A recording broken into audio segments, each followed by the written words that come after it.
20 मई 2014 सुबह करीब 10 बजे महाराष्ट्र के नागपुर जिले के गांव में धनराज नाम के किसान को अपने खेत में झुलसा हुआ कंकाल और बिखरी हुई हड्डियों जैसा कुछ दिखा। डर और शक में उसने तुरंत पुलिस को कॉल कर दिया। कॉल रिसीव किया additional police inspector Arun Madhukar Gurmule ने। फोन रखते ही इंस्पेक्टर कुछ याद करते हुए बड़बड़ाए। लगभग 5 दिन पहले गीता कावले भी अपनी बेटी की गुमशुदगी की रिपोर्ट लिखाने आई थी। उस लड़की की शादी भी शायद यहीं हुई थी और अब उसी गांव से एक जली हुई खोपड़ी मिली है। चलना पड़ेगा। पुलिस मौके पर पहुंची। घबराए हुए किसान ने राख में मिली खोपड़ी, हड्डियों और कुछ जले हुए सामान की तरफ इशारा किया।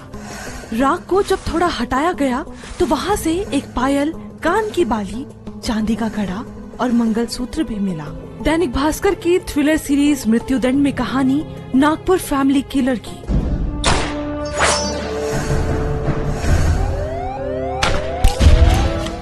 अब गुरमुले ने अपनी डायरी से 2 फोटो निकाली और धनराज से पूछा कि क्या वो इनमें से किसी को पहचानता है। धनराज ने केवल एक शख्स को पहचाना जिसका नाम विवेक था और फिर पुलिस को उसके घर ले गया। वहाँ सिर्फ उसकी माँ संध्या मिली। जब पुलिस ने जेवर दिखाकर उससे पूछा तो वो डर गई और बोली, साहब मैं ये चीजें नहीं पहचानती, लेकिन हाँ सविता मेरी बहू है। कई दिनों से गायब है।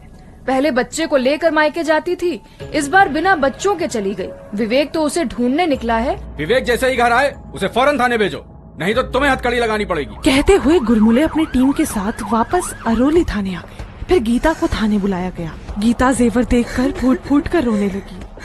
साहब ये मेरी बेटी के गहने हैं, मैंने ही उसे शादी में दिए थे। फिर उसने एक और चौंकाने वाला खुलासा किया।